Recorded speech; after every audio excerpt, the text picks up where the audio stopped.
Press the bell icon on the YouTube app and never miss another update. हम सबको ना सस्ते में सामान खरीदने में बड़ा मजा आता है। हम सब चाहते हैं कि हमको सामान सस्ते से सस्ते प्राइस में मिल जाए, और उसके लिए देखिए हम सब डी मार्ट में शॉपिंग करने जाते हैं या रिलायंस सुपर में शॉपिंग करने जाते हैं, या कभी कभी ऐसा होता है कि हम लोग एक पर्टिकुलर टाइम का वेट करते हैं, जैसे कि अमेजॉन बिग बिलियन डेज आते हैं, है ना। तो ऐसा हम एक पर्टिकुलर दिवाली के टाइम का वेट करते हैं कि दिवाली आएगी तो उस समय काफ़ी अच्छे डिस्काउंट्स में चीज़ मिल जाएंगे, बिकॉज हम इंडियंस में ये इनबिल्ट है कि हमको यार चीज़ सस्ते में लेनी है, और सस्ते में लेकर हमको बहुत खुशी होती है।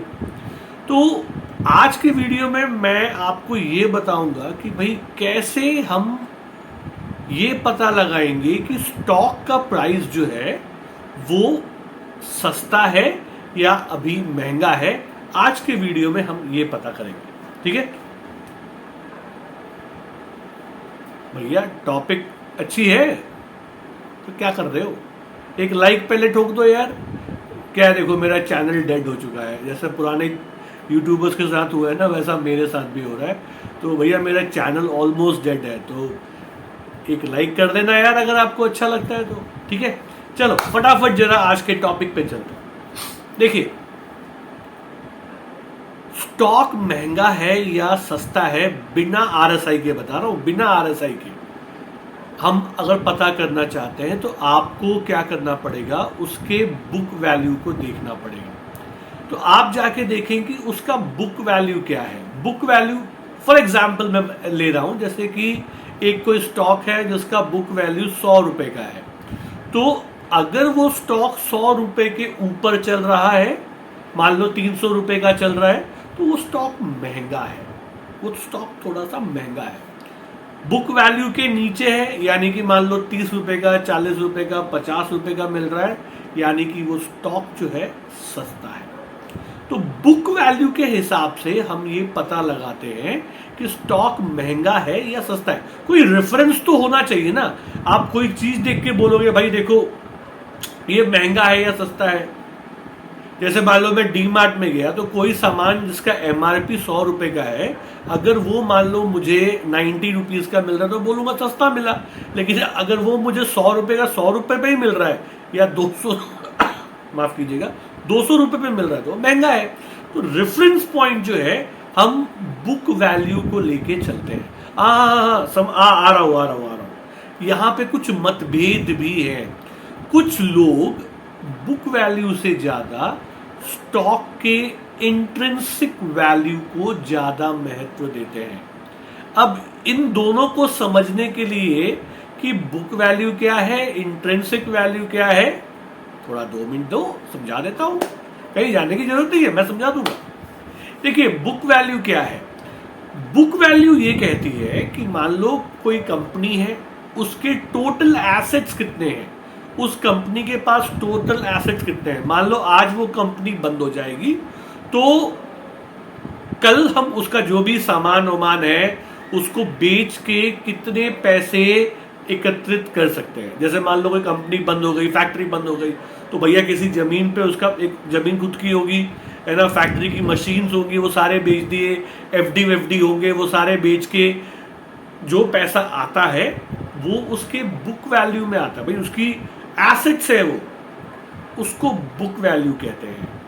और इंट्रिंसिक वैल्यू जो है वो भी बुक वैल्यू की तरह ही है, लेकिन वो इस बात को कंसिडर करती है कि ये कंपनी आगे कितना कमा सकती थी। नहीं समझे अभी भी? चलो फॉर एग्जाम्पल एक एग्जाम्पल लेते हैं, मैं अपना एग्जाम्पल लेता हूं। तो मान लो आज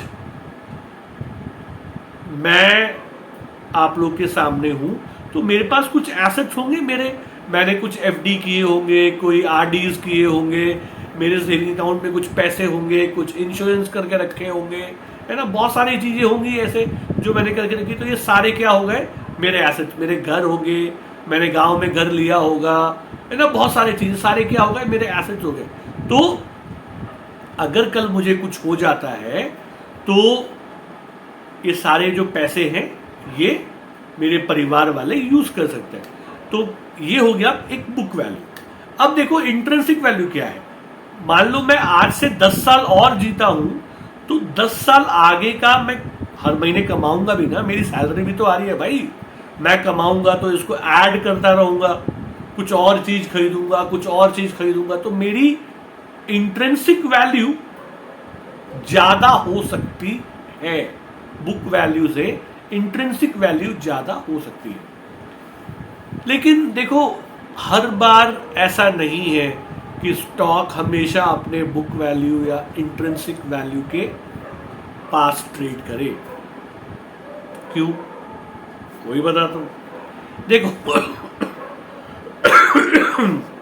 माफ कीजिएगा, कभी कभी ऐसा होता है कि कोई कोई स्टॉक्स जो होते हैं ना अपने बुक वैल्यू से 5 गुना, 6 गुना, 7 गुना ऊपर ट्रेड कर रहे होते हैं और वो उसी के ऊपर ट्रेड करते रह जाते हैं। मतलब वो कभी आते नहीं है नीचे, वो उसके ऊपर ही ट्रेड करते रह जाते हैं। तो आप कभी भी एक्सेप्शन केस होते हैं यार, है ना, मैं बताता हूं कौन से एक्सेप्शन केस होते हैं। तो वो ये जो स्टॉक्स होते हैं वो उसके ऊपर ट्रेड कर रहे होते हैं, वो कभी बुक वैल्यू के पास नहीं आते।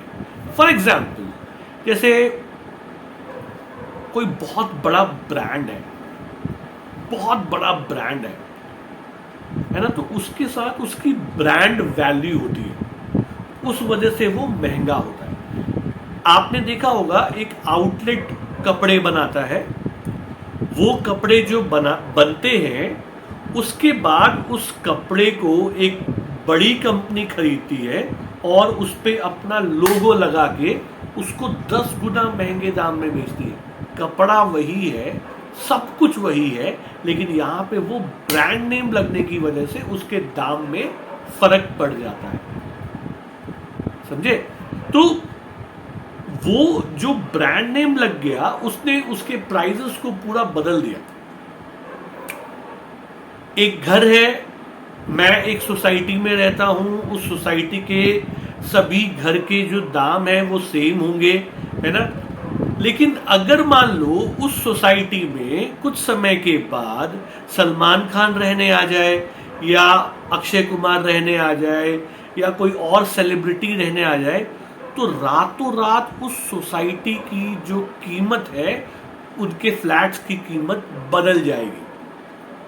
तो बोलने को तो भाई वही घर है, वही 3 BHK या बंगलो जो भी है वही रहेगा, कुछ बदलने वाला तो है नहीं। आपको वही 3 BHK फ्लैट एक सस्ते दाम में कहीं और मिल जाएगा, लेकिन यहां पे अगर आपको लेना है तो वो 3 BHK आपको महंगा मिलने लगेगा, बिकॉज वहां पे आपका ब्रांड नेम आ गया।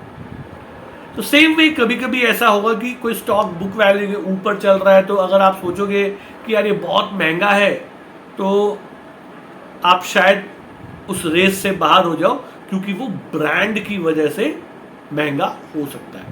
बट नॉर्मली हम लोग ये देखते हैं कि बुक वैल्यू के नीचे अगर कोई स्टॉक है तो वो सस्ता है, और बुक वैल्यू के ऊपर कोई स्टॉक है तो वो महंगा है। यहाँ पे एक और पॉइंट है जो समझने वाली बात है।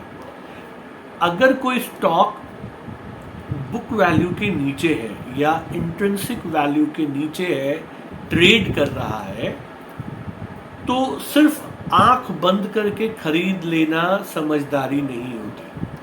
जैसे अब उसका भी एग्जाम्पल देता हूं, एग्जाम्पल से आपको समझ में आएगा। फॉर एग्जाम्पल, मैं देखो दुनिया का एग्जाम्पल नहीं दूंगा, मैं खुद का एग्जाम्पल दूंगा। मेरे पास बहुत जबरदस्त टैलेंट है ना, बहुत जबरदस्त टैलेंट है, सब कुछ है, लेकिन अगर मेरी आदतें खराब हो जाए, अगर मेरी आदतें खराब हो जाए, तो वो टैलेंट फिर किसी काम का नहीं रहता। यानी कि मान लो मैं नशेड़ी बन जाऊं, गंजेड़ी बन जाऊं, बैठ के ड्रग्स, अफीम, चरस पीने लग जाऊं, है ना, तो टैलेंट तो मुझ में रहेगा ही, लेकिन मैं मोस्ट ऑफ द टाइम बस ऐसे ही पड़ा रहूंगा। तो कोई भी आदमी मेरे पे दाव नहीं लगाएगा, क्योंकि मैं उनके किसी काम का नहीं रह जाऊंगा। वैसे ही मान लो एक कंपनी है जिसकी बुक वैल्यू 100 रुपए की है और उसका करंट मार्केट प्राइस ₹50 का है तो देख के तो ऐसा लगता है कि भैया 50% डिस्काउंट पे मिल रहा है, लेकिन हो सकता है कि भैया उसकी आदतें खराब हो। तो आप जब भी देखें कि वो बुक वैल्यू से सस्ता है तो उसकी आदतें आपको देखनी पड़ेंगी कि भाई उसकी आदतें तो अच्छी है ना, आदतें अच्छी होनी चाहिए। आदतें खराब होने से मतलब जैसे कंपनी पे कर्जा तो नहीं है, बहुत ज़्यादा कर्जा ले रखा है, या कंपनी के जो प्रमोटर्स हैं उन लोग डिफॉल्टर्स तो नहीं है, चोरी चमारी तो नहीं किए हुए हैं, है ना, कैश फ्लो बराबर आ रहा है कि नहीं आ रहा है, ये चीज़ें आपको देखनी है। अगर ये सब ठीक है उसके बाद भी स्टॉक जो है वो थोड़ा सा आपको सस्ता मिलता है बुक वैल्यू के नीचे, तो आपको उसको जरूर लेना चाहिए। जाते जाते एक स्टॉक जो है मैं आपके सामने बताने वाला हूँ, उसका नाम जाके चेक करना, हो सकता है शायद आपको अच्छा लग जाए। स्टॉक का नाम है कैनरा बैंक, बहुत ही बेहतरीन बैंक है। तो आप जब इसको देखेंगे तो इसका बुक वैल्यू भी इसके प्राइस से ऊपर है, इंट्रिंसिक वैल्यू भी इसके प्राइस के ऊपर है, और मैंने ऑलरेडी इसको अपने महायोद्धा सीरीज़ में एक बार बताया भी हुआ है। तो एक बार जाके उसको ज़रूर देखिएगा, अपनी खुद की स्टडी करें और उसके बाद ही उसमें निवेश करने की कोशिश करें। कैसा लगा आपको ये वीडियो मुझे ज़रूर लिख के बताइए। कोई भी सवाल है तो भी आप मुझसे पूछ सकते हैं। फिर आप लोग से बहुत जल्दी मुलाकात होगी, तब तक के लिए सीखते रहिए, कमाते रहिए, खुश रहिए।